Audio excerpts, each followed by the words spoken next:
Si te parean, págalo, prende.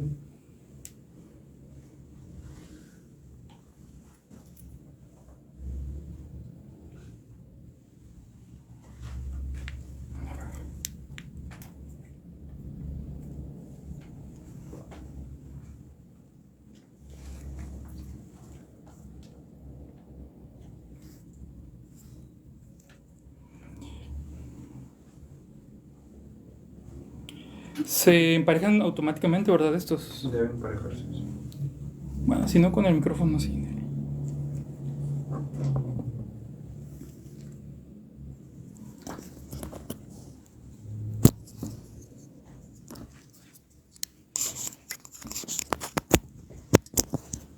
Ahí está.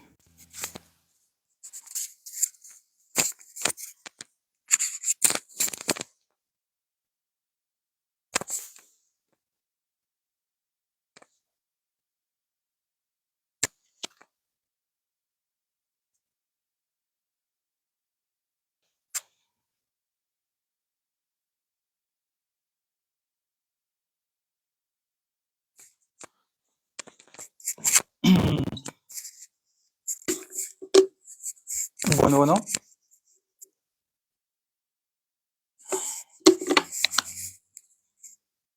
Te voy a poner por acá, no se va a tirar esto.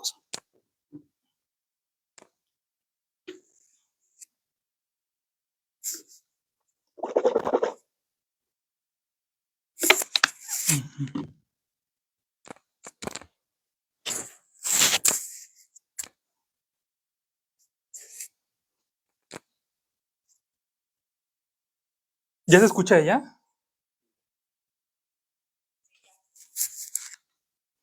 Hola, Lee, ¿cómo estás? Bien, bien, muchas gracias por invitarnos. No, sí, la verdad, estoy muy contento. Le llamé al licenciado Moisés para agradecerle, para invitarlo a comer, cenar, pero pues, que está malo y bueno, Dios. Sí, sí, pero yo estoy muy contento y bueno, esperemos que salga todo bien. Te comento que realmente no hice como tal diapositivas y como estoy ahorita en un estudio, me van a pedir que desaloje 5 en punto. Entonces, realmente lo que quiero es como plantear temas que den como a pensar otras formas diferentes del feminicidio. Y también la estoy transmitiendo en TikTok. No hay ningún problema, ¿verdad? Ok. Sí, entonces básicamente sería un foco histórico y también hablar un poco sobre la impunidad, porque luego quiero dar ese tipo de conceptos porque luego también, al final de cuentas, el feminismo es un movimiento político y creo que a veces no se aborda en, en, en globalidad el por qué hay una impunidad. Ahora, también me gustaría mencionar o comentar el tema del caso de El Salvador. No sé si tú creas que es importante porque a raíz de que Bukele entró al país, se acabaron los feminicidios, se acabaron los homicidios. Entonces, es un tema muy delicado, o sea, no, pero lo que yo quiero es hacer como ver otras visiones, porque sí me parece importante de que entonces quiere decir que en el feminicidio hay otras cuestiones más allá de lo que se ha estado hablando. ¿Me explico? En general. O sea, obviamente yo soy a favor de la perspectiva de género y el enfoque de proteger a la mujer y a las poblaciones en desventaja social y todo eso. Pero ya desde otro punto más amplio, creo que podríamos pensar qué está pasando, porque al final lo que todos queremos es que desaparezca el feminicidio, ¿no? ¿Te parece bien? Ah, ok, perfecto, muchísimas gracias.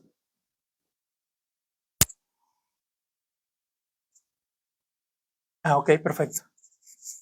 Sí, muchas gracias.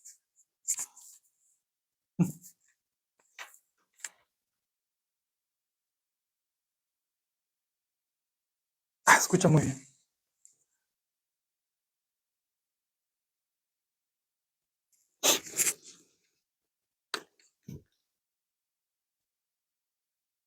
Por eso.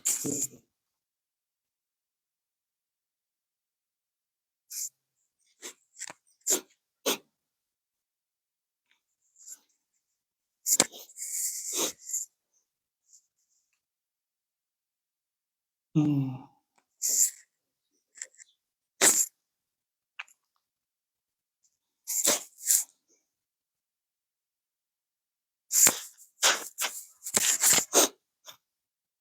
Ay, ay. Ay, San Diego.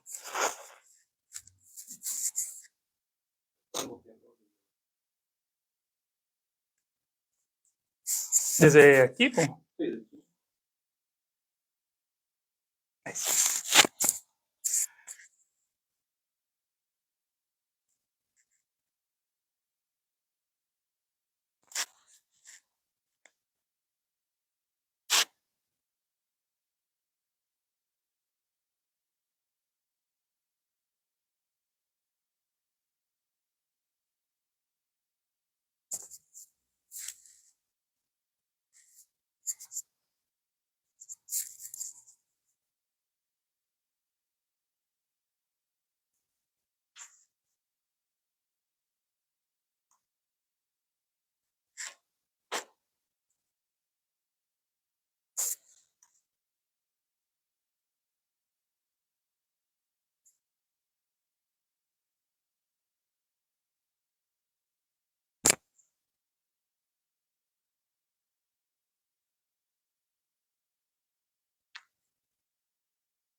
Eso como que ya lo estás grabando, ¿no? Ah, ok. ¿Sí puedes? Bueno, si quieres, sí, grábalo, por favor.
Muchas gracias.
Muchísimas gracias. Yo les agradezco mucho la invitación a ustedes y para decirles que es muy importante este tipo de ejercicios para la divulgación de los derechos de las personas y también la concientización sobre la problemática y los alcances que tiene este problema en la vida social en México. Yo voy a tratar de entrar rápidamente al tema porque tenemos poquito tiempo. Entonces, yo les agradezco mucho y la verdad es que hay pocos esfuerzos por hacer este tipo de ejercicios, ya que también implican bastante compromiso social. Entonces, no solamente las universidades y las instituciones públicas deben de hacer ejercicios como este, sino iniciativa no gubernamental o iniciativa ciudadana es muy importante para poder llegar a más personas y alcanzar otros temas. Entonces, sin más preámbulos, no tengo diapositivas como tal porque quiero que sea como una charla más que una, una clase del feminicidio. Generalmente la mayoría se centra en cuestiones como el tipo penal, los protocolos de investigación, que son importantes, pero son solo una parte de lo que se puede entender como feminicidio. El feminicidio es un fenómeno muy complejo que nació como un ejercicio académico y no nació como un delito. Entonces es muy importante. Entonces, básicamente los temas que voy a tratar son, el primero es la historia y contexto civilizatorio del feminicidio, feminicidio como fenómeno social, feminicidio como objeto académico, dimensión política y dimensión mediática del feminicidio, justicia, violencia e impunidad, y sí algo relacionado con el tipo penal del feminicidio y suicidio feminicida. Este último es un delito que poca gente conoce y se instauró a partir del 2021. El primer estado que lo instauró fue Jalisco. Y bueno, para hablar un poquito sobre por qué necesitamos hablar de un contexto civilizatorio y un contexto histórico. Bueno, pues la mayoría sabemos que vivimos en lo que se llama la civilización occidental, ¿no? Pero encontré un texto muy interesante que se llama Las monjas indígenas de Corpus Christi en Nueva España, etnicidad y espiritual en el siglo XXI. Y quiero leer dos primeros párrafos porque son muy interesantes.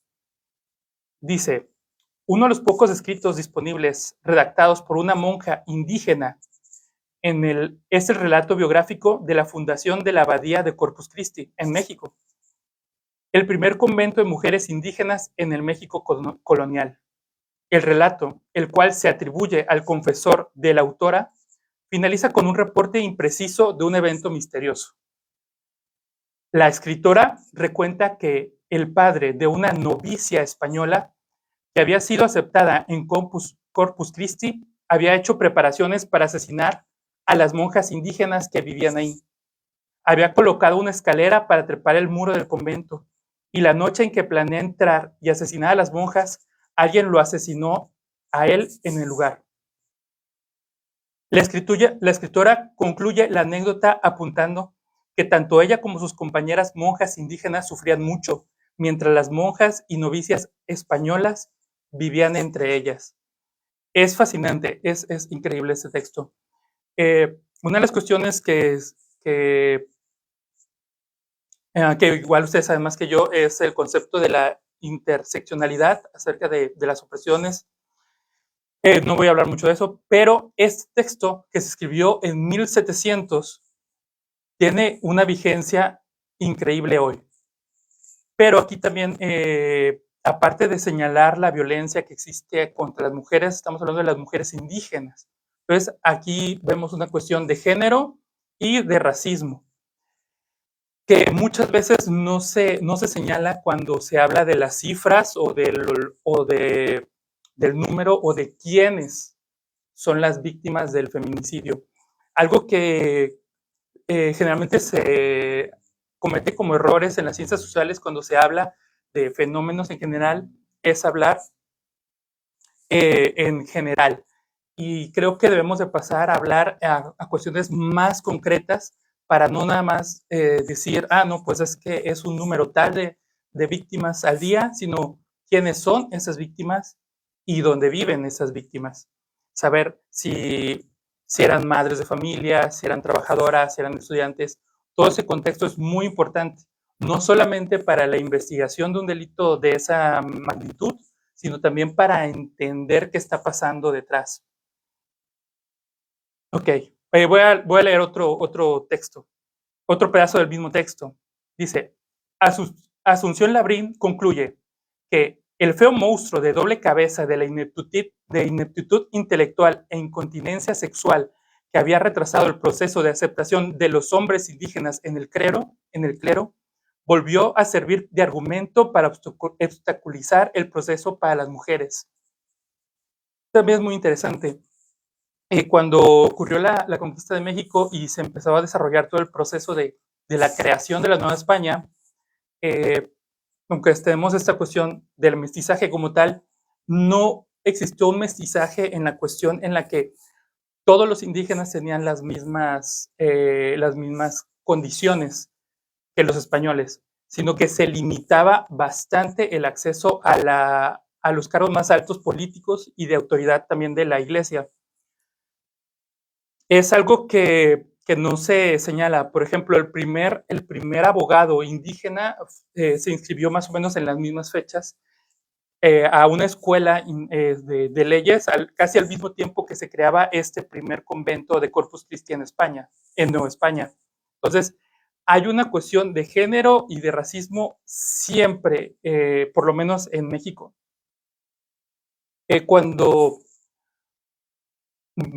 Y el texto de donde vienen estos relatos, el título del texto es fantástico. El nombre del texto se llama Apuntes de algunas vidas de nuestras hermanas difuntas. Entonces, es este texto que es pues prácticamente desconocido y hay alguna literatura de ellos en Estados Unidos, de un texto que pasó en México, pero señala que ya existía desde 1700 por lo menos, y podemos señalar que por lo menos 100 o 200 años antes existía un problema muy grave en cuestión de feminicidio, pero no se señalaba así. Eso es algo que debemos de empezar a asimilar de por qué existe esta profunda digamos, necesidad de evadir esos problemas. En cuanto a esta cuestión, también hay un otro fenómeno histórico que la historiadora política, la filósofa y política Karina Ochoa Muñoz, que es mexicana, tiene un texto que se llama El debate sobre las y los amerindios, entre el discurso de la bestialización, la feminización y la racialización. Ella expone que en México existieron varios procesos, o sea, no nada más una racialización como tal, sino que existen diversos, podríamos llamarlo escalones de jerarquía en Nueva España y general en el Nuevo Mundo. Que, por ejemplo, hacia los africanos traídos como esclavos se les aplicaba un proceso de bestialización. O sea, los asimilaban a animales jurídicamente y políticamente, y obviamente también a las mujeres africanas. Generalmente se habla de africanos los hombres, pero también este proceso se le aplicaba a las mujeres africanas. Y en Estados Unidos tenemos, por ejemplo, el concepto que se habla en la novela del tío Tom, ¿no? En la que existían unas personas africanas que vivían en la plantación y las personas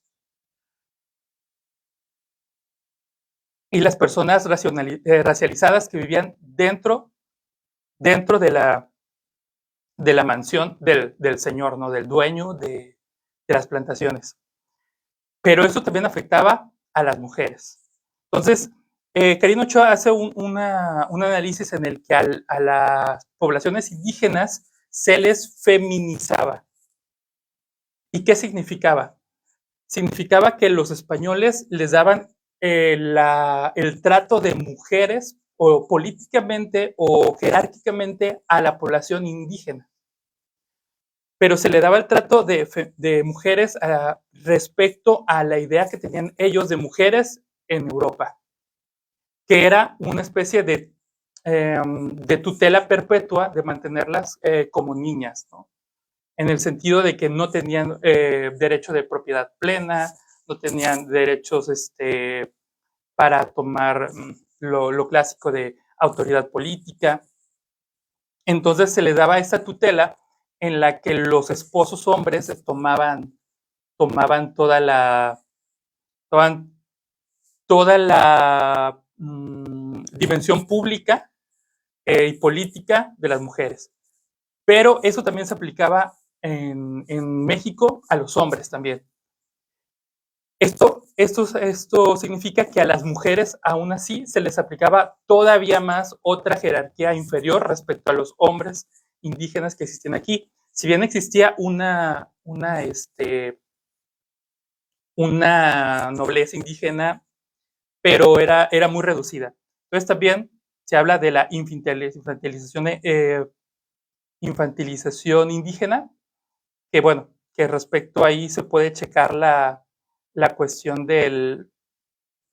la cuestión de Karina Ochoa y la encuentran en YouTube y en internet sus libros. Ahora, hay un tema que pocas veces se habla en la relación del feminicidio con el crimen organizado. Hasta el 2021, los feminicidios estaban relacionados hasta un 70% con el crimen organizado. Y más o menos cuando vemos en la historia reciente de México y vemos el fenómeno de Ciudad Juárez, tenemos que en Ciudad Juárez, cuando estaban los momentos pico de mayor violencia contra las mujeres, existía más o menos esa misma relación, algunas veces acercándose hasta el 80%. Entonces existe una relación muy fuerte entre la delincuencia organizada y el feminicidio. Esta relación no está muy bien explicada y no está muy bien estudiada. Y es muy importante señalar este tema por la cuestión que vamos a ver más adelante. Si ustedes buscan noticias sobre violencia, feminicidios y crimen organizado, van a encontrar una serie de artículos periodísticos o de notas periodísticas, pero no tanto temas académicos. Eso casi no está muy generalizado, porque como cualquier evento social tiene una dimensión política y una dimensión mediática. La forma en que se trata la violencia feminicida mediáticamente es muy particular. Generalmente se trata de señalar que la violencia feminicida nace casi como espontáneamente, como si de repente hubiera pasado de la nada y ocurre una desgracia en la casa de una persona. Pero realmente es que existen muchísimas cuestiones que no se hablan, por lo menos mediáticamente. Y creo que todos debemos ser muy responsables a la hora, bueno, ya que estamos en un periodo extremadamente mediático, hacer un acercamiento a estas cuestiones mediáticas con sumo cuidado, porque también puede generar que desvirtualicemos nuestra percepción de lo que realmente ocurre. Yo cuando digo que el feminicidio está muy relacionado con el crimen organizado, no trato de vincular la responsabilidad que existe del gobierno, de la sociedad, de las parejas y de los victimarios. Existe una responsabilidad que no podemos negar, pero sí tenemos que entender por qué influye esta cuestión de la relación del crimen organizado con el feminicidio y también con la dimensión política y mediática, que es más o menos lo que quiero desarrollar. De hecho, si ustedes también buscan en la red, en la internet, guerra contra el narco y violencia contra las mujeres, van a encontrar que es el punto en los años recientes de México donde se dispara esta violencia. Es muy complejo de explicarlo, la verdad.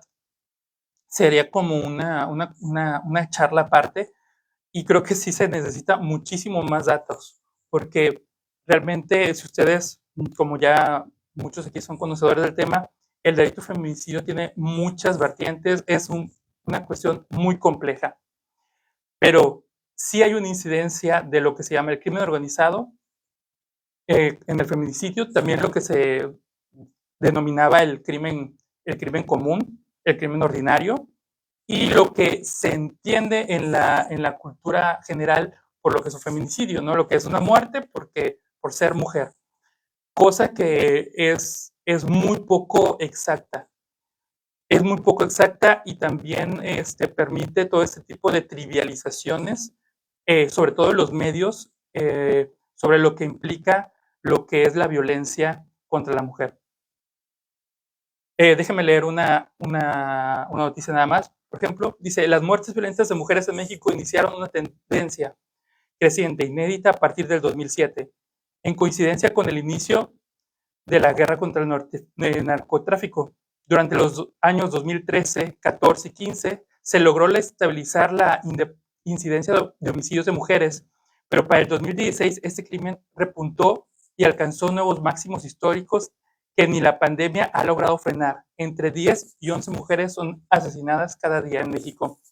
Hay que señalar que también en México tenemos un problema muy serio en relación contra la justicia y su transparencia.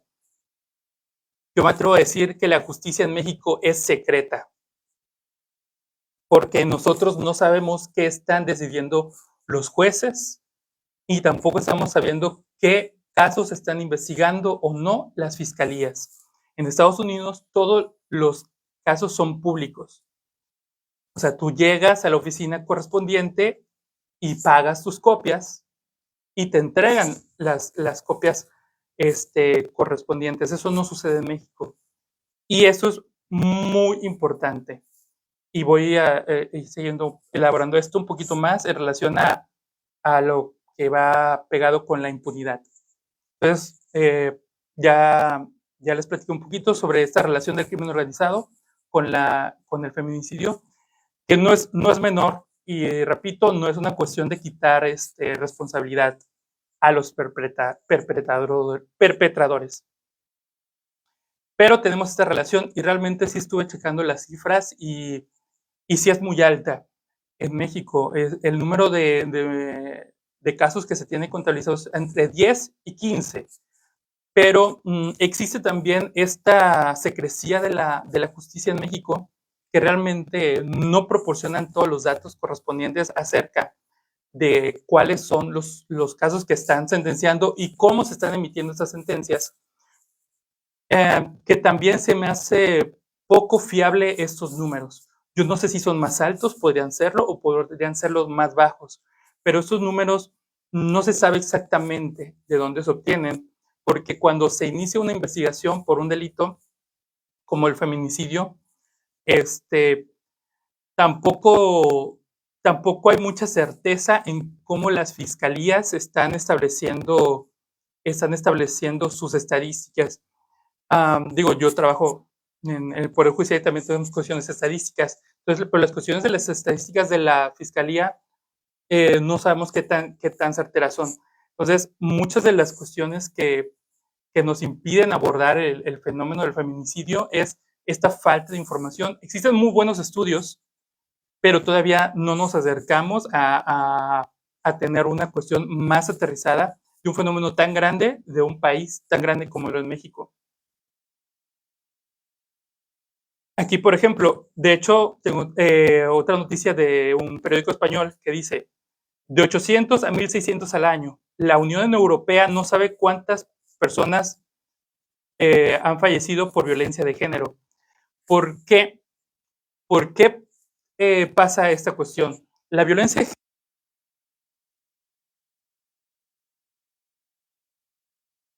¿cuál es el, para los que somos abogados, ¿cuál es el bien jurídico más importante que tutela la ley?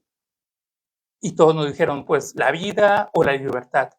Y él nos dijo, no, el bien jurídico más importante es la dignidad. Esta concepción de que la dignidad es lo más importante que tutela el derecho deviene, bueno, de la Segunda Guerra Mundial, de los juicios de Nuremberg, en donde se establece esta cuestión de los derechos humanos como derechos positivos para tratar de llevar justicia a un tema terrible que fue todo lo de la Segunda Guerra Mundial. Entonces, básicamente, los derechos humanos están tratando de paliar.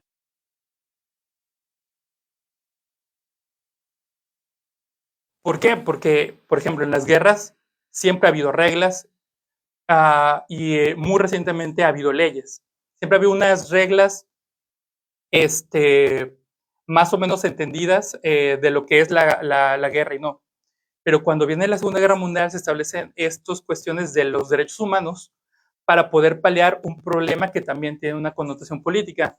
Por ejemplo, cuando los japoneses perdieron, ellos tampoco entendían a qué se referían sobre derechos humanos, porque era una cuestión nueva y más que nada referente a una cuestión occidental. Entonces, por ejemplo, no es una cuestión mía que yo quiera decir que el Estado no sabe qué está pasando, sino que realmente es muy complicado y ahorita voy a tratar de explicar un poquito por qué.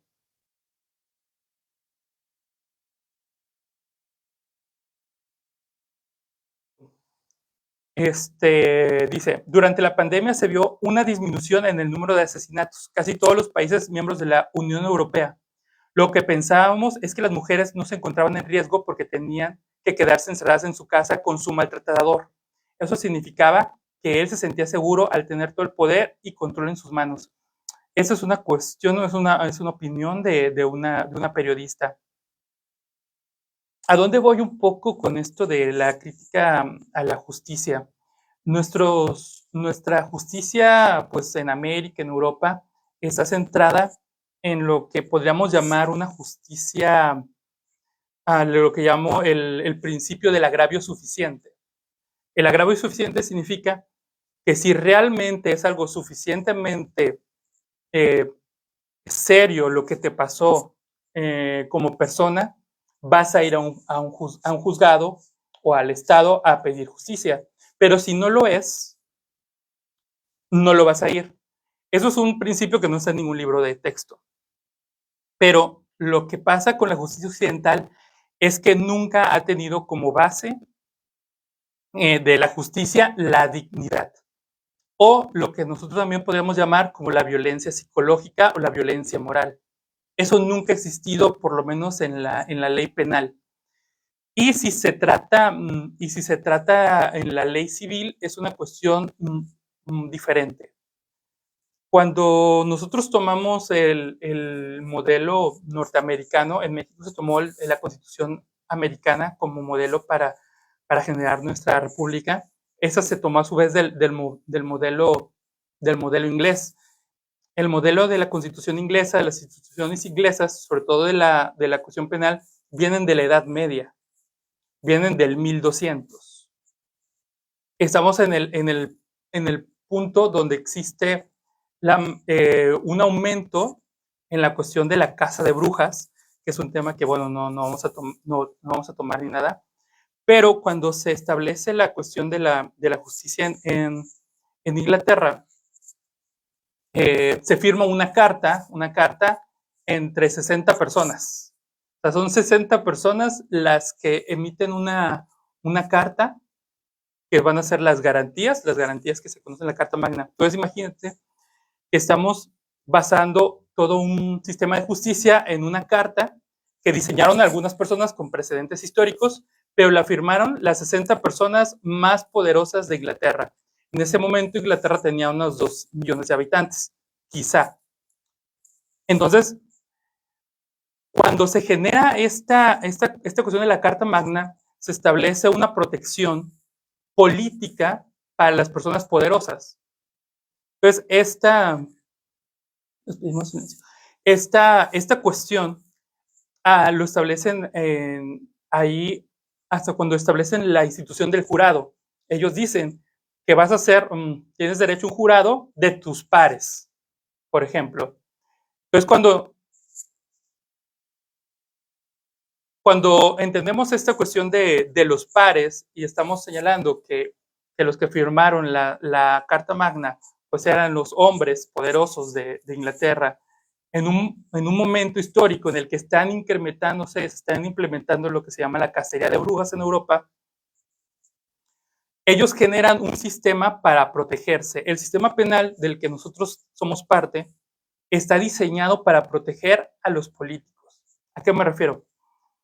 Está diseñado para que el poder, la hegemonía política, no utilice el derecho penal contra sus adversarios. Entonces, cuando entendemos esto, podemos entender por qué no se entiende la cuestión de la violencia, lo que ahorita entendemos como violencia de género, o la violencia moral, o la violencia psicológica, como una cuestión relevante.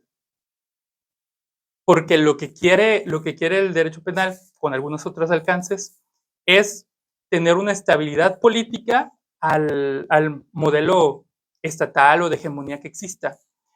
Y esto es más evidente cuando vamos a nuestra Constitución y vemos que se establece en la Constitución el derecho penal. ¿Qué significa esto?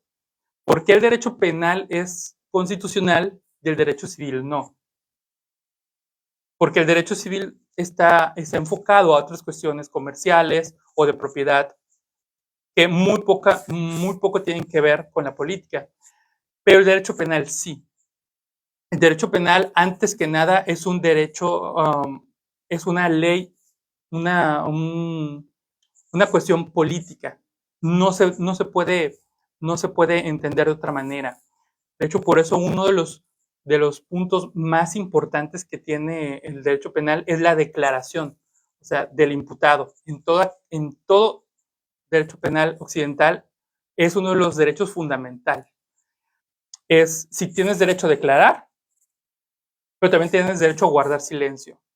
¿Por qué? Porque al final de cuentas el proceso penal no se trata de encontrar una solución científica o de una resolución, sino que se trata de encontrar una resolución política a un problema específico. Y aunque sí tenemos casos y casos de crímenes comunes, realmente lo que pasa cuando una persona va a solicitar justicia, sea un imputado o una víctima, es que es excesivamente oneroso en tiempo, oneroso en dinero, oneroso moralmente, psicológicamente. Los procesos son muy difíciles para los imputados y no se diga para las víctimas. De hecho, en México existe muy poca producción de jurisprudencia para las víctimas. Casi toda la producción de jurisprudencia de la Suprema Corte y del Poder Judicial es enfocada a los imputados. Y sí se entiende, porque la mayoría de los delitos, pues generalmente no tienen una víctima como tal, sí tienen un ofendido, que puede ser la persona que en un delito patrimonial, pues tiene la propiedad del bien. Y realmente las víctimas son menos, pero estamos hablando de un número gigantesco de delitos, aproximadamente es 1 millón de delitos que se denuncian al año. Y tenemos este problema muy importante. La única manera de que se ha querido o se ha podido dar un acercamiento, digamos, lo más humano a la justicia es esta creación y la implementación de los derechos humanos a nivel constitucional y a nivel procesal también.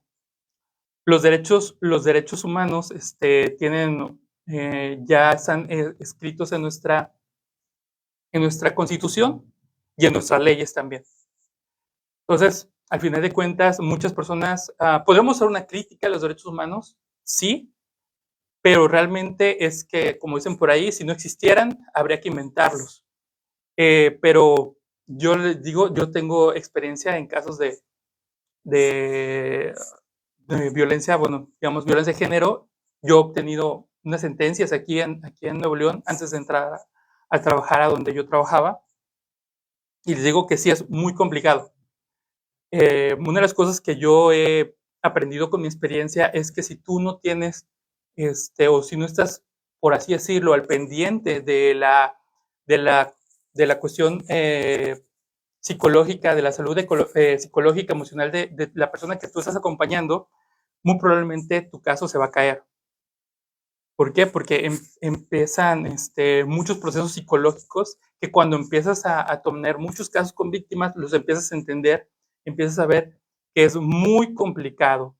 Yo tengo también mucha experiencia en cuestiones de desaparición, aunque la mayoría de las desapariciones que yo vi, pues sí eran de hombres. La verdad es que no son muy diferentes cuando pasan con las mujeres. Pero bueno, vamos a hacer un señalamiento un poquito más sobre la cuestión de mediática para abordar.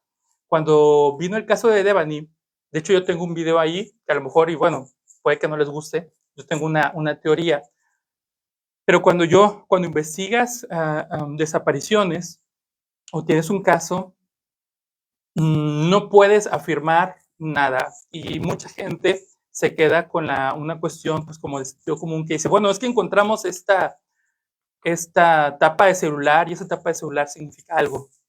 Pues realmente algo que tú encuentres en una escena del crimen no significa nada como tal, sino que tú le tienes que, a menos que encuentres sentido dentro de un contexto de la desaparición. Cuando pasó el caso de Devani, yo estaba en Nuevo León y yo vi toda la locura que sucedió en las redes mediáticas sobre esto.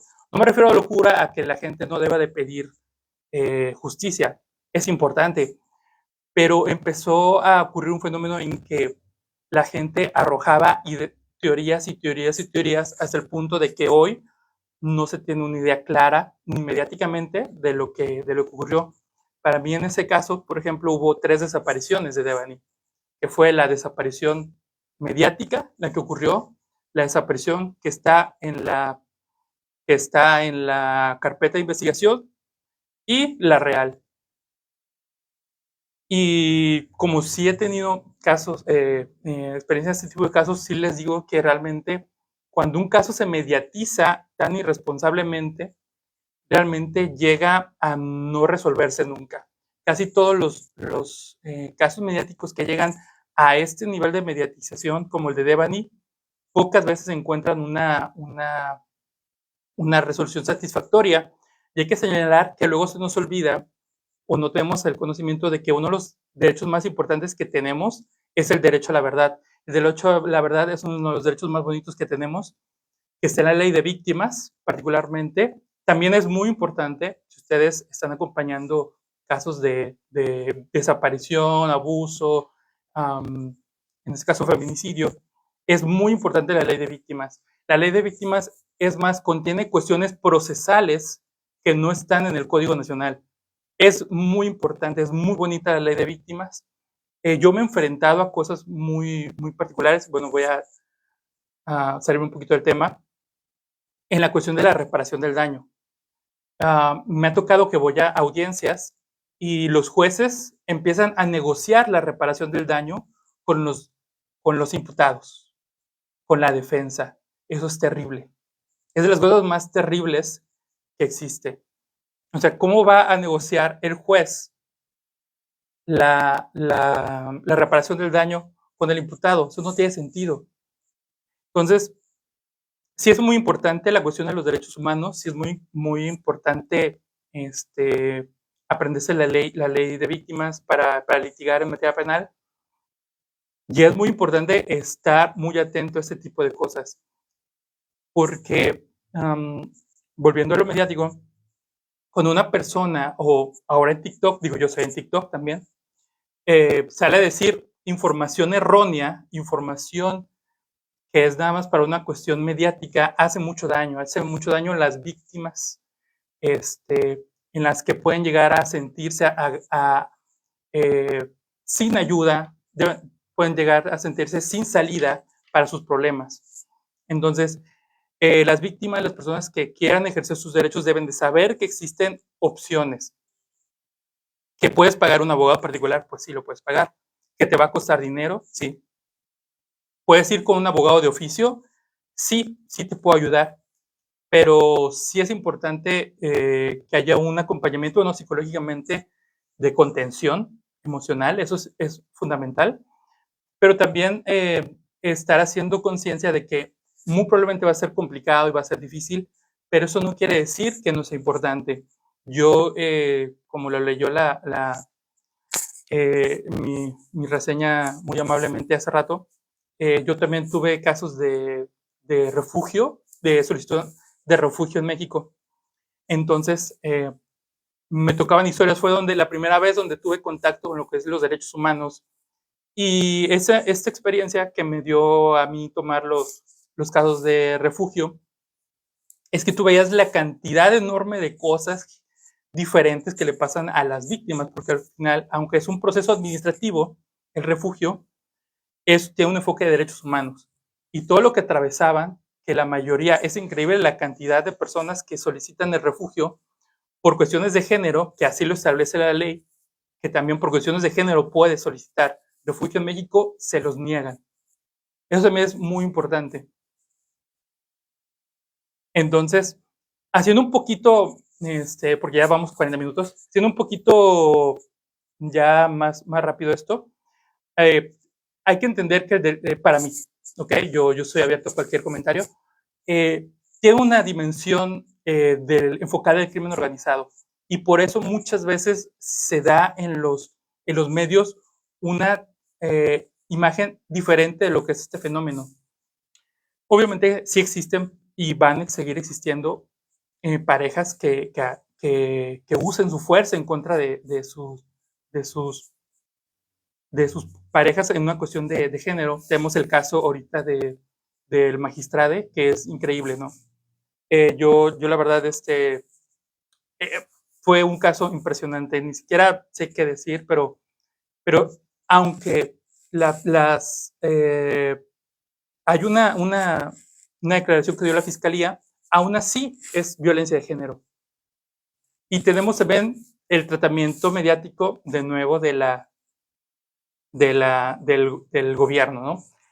Voy a hacer un señalamiento rápido de la tipología del feminicidio. Antes de pasar a eso, yo creo que debe existir un cambio a nivel de las academias sobre cómo se enseña el derecho. No solamente creo que la cuestión de perspectiva de género, de derechos humanos, de perspectiva de género, va a abrir a otro tipo de enseñanza y otro tipo de leyes muy pronto y van a hacer cosas muy interesantes que nos van a servir a todos. Eso es muy importante. Esas cuestiones no nada más sirven a los grupos que son vulnerables. Todos somos parte de esta sociedad y todos nos beneficiamos de ese tipo digamos, de corrientes. Por ejemplo, tenemos el feminicidio en el Código Penal Federal y tenemos 1, 2, 3, 4, 5, 6, 7, 8. Tenemos 8 fracciones. Entonces dice, comete el delito de feminicidio que prive de la vida a una mujer por razón de género. Ok. La razón de género no existe en la teoría del delito. Es un problema.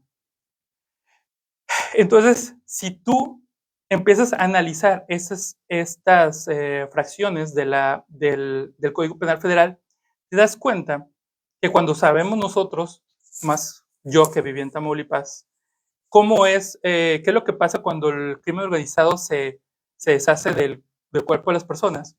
Sabemos lo que hace, no quiero ser tan específico, pero si pensamos en eso, en relación a ese tipo de conductas, porque hay que señalar que el derecho penal no sanciona resultados, sanciona conductas. Entonces tenemos que en relación a ese tipo de modus operandi, vamos a llamarlo así, existen tres fracciones directas que dejan fuera las cuestiones de género. Eso es muy interesante. Tenemos la segunda, que es muy explícita, que dice: a la víctima se le hayan infligido lesiones, mutilaciones, infamantes, degradantes previas, posteriores a la privación.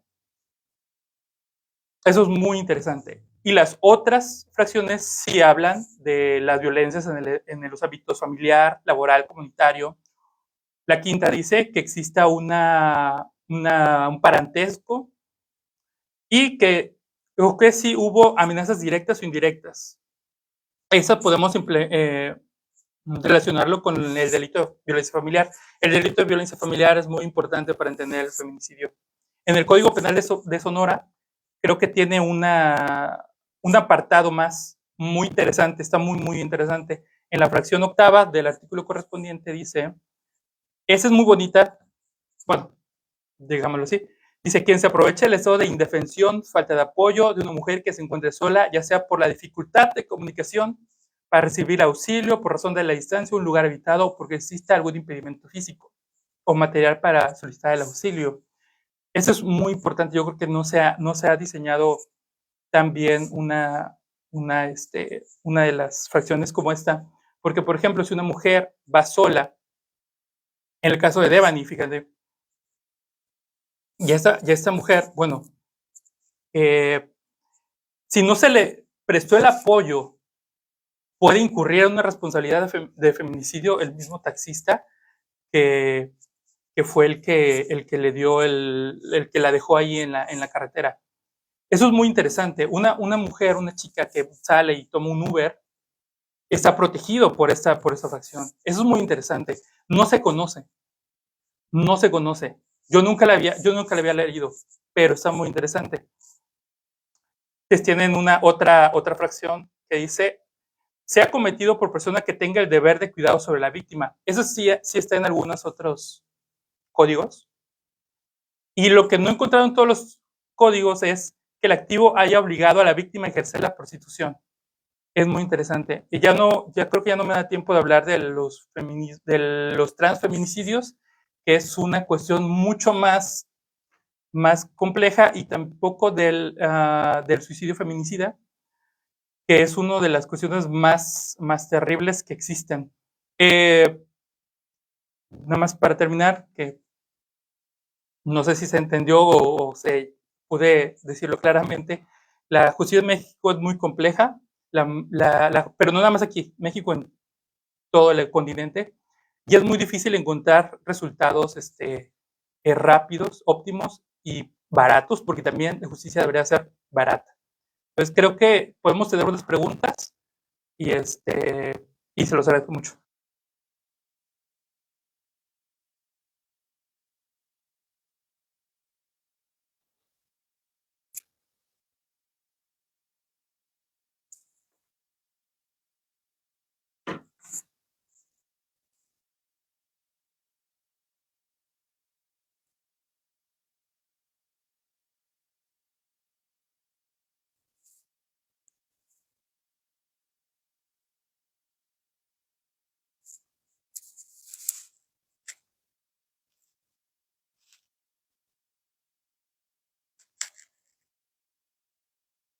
Esa es una pregunta muy interesante.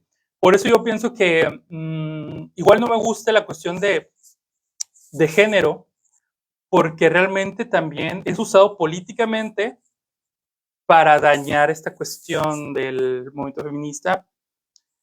Quizás deberíamos llamarlos de odio. Porque sí, bueno, no sé si fue muy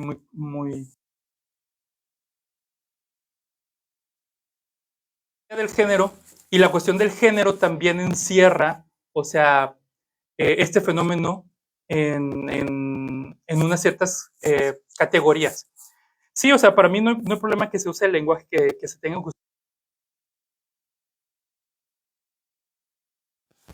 De sexología forense abordamos esto del transfeminicidio, y yo creo que debería ser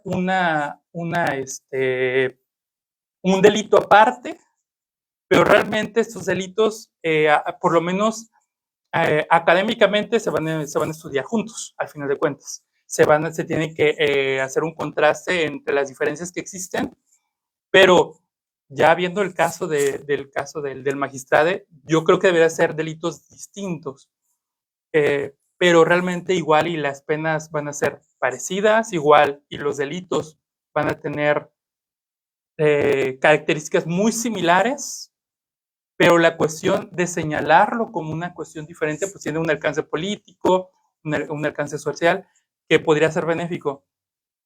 Es diferente. No me acuerdo en qué estado es que el feminicidio de una persona gay, homosexual, es considerado también un feminicidio. Y también algunos, hay un código que dice que se asimilan. El feminicidio es asimilable al transfeminicidio. Entonces, tampoco la cuestión trans se estudió tanto en el derecho. Entonces, sí necesitamos que exista una cuestión de género en la cuestión de teoría del delito, de ley penal. De hecho, ya existe una maestría que se llama así, género y derecho penal.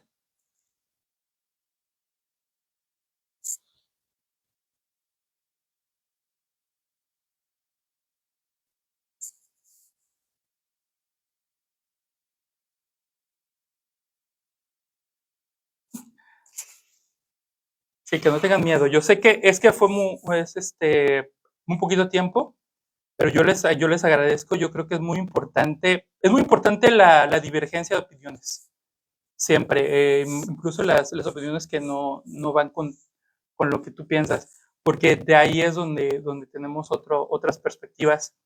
Eh, yo pues me centré más en el feminicidio, pero sí es verdad, la violencia contra la comunidad trans es muy particular y también la, la comunidad trans no tiene tantos espacios políticos como si lo ha tenido pues, las mujeres en los últimos años. Entonces sí es diferente. Creo que lo que nos falta también es entrar al estudio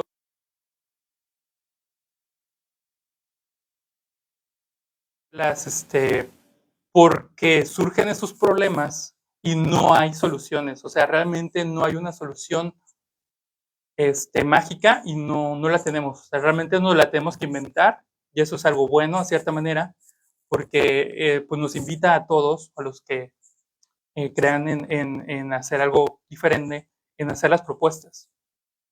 Y eso es algo muy importante. Creo que eh, es muy importante. También la cuestión del homicidio de las personas trans está más enfocada o más desarrollada políticamente o activista o de los colectivos del centro de la Ciudad de México. Entonces quizás ellos serían una buena, un buen punto de partida para saber qué se puede hacer.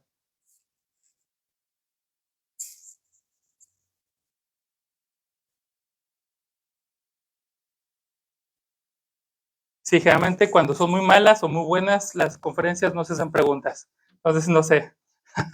Pero es un tema muy serio, yo lo entiendo, es un tema muy serio, la verdad. O sea, yo estoy muy contento de platicar, pero es muy serio, es muy dura esta realidad en la que tenemos y creo que para mí, a mí me gustó mucho darla y le digo, creo que hay que hablarlo. Al final de cuentas, por ejemplo, la cuestión de género está muy relacionada con la sexualidad, toda esta cuestión. Y hay una cosa que por ejemplo, porque yo atendí también casos de violencia sexual, y es que también los tabús que tenemos sobre la sexualidad hacen también que las víctimas, por ejemplo, sea más complicada vamos a llamarlo así, rehabilitación. ¿Por qué? Porque tenemos una serie de construcciones psicológicas que dicen, no, es que el sexo tal, no, que la virginidad tal, y esas cuestiones que hacen que sea más complicado para las mismas víctimas afrontarlo personalmente y socialmente. Entonces, es un tema muy fuerte, es un tema que nos duele a todos. Lo único que podemos hacer es que tenemos campo abierto para hacer muchas cosas y que podríamos empezar a ser pues más participativos.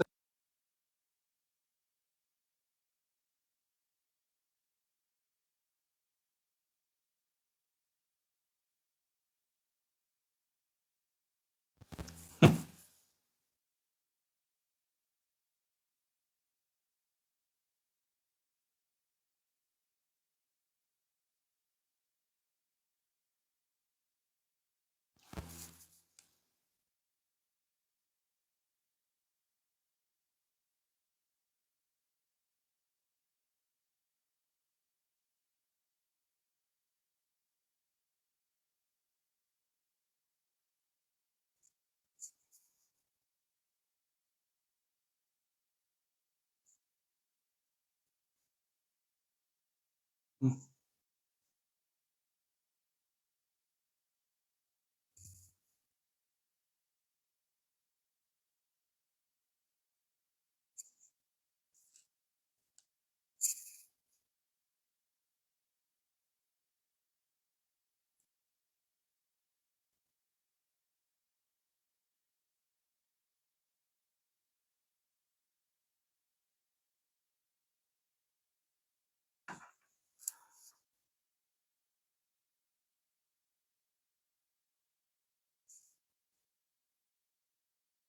No, muchísimas gracias. Estoy muy contento.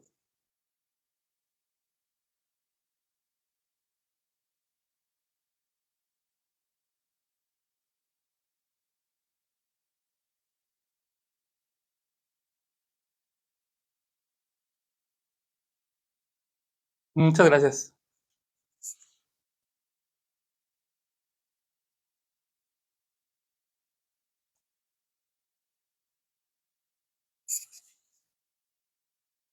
Claro, Eli.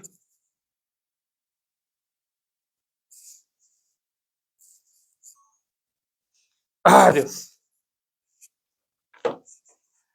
Ay, pues muchísimas gracias. ¿Ya llegó la otra persona?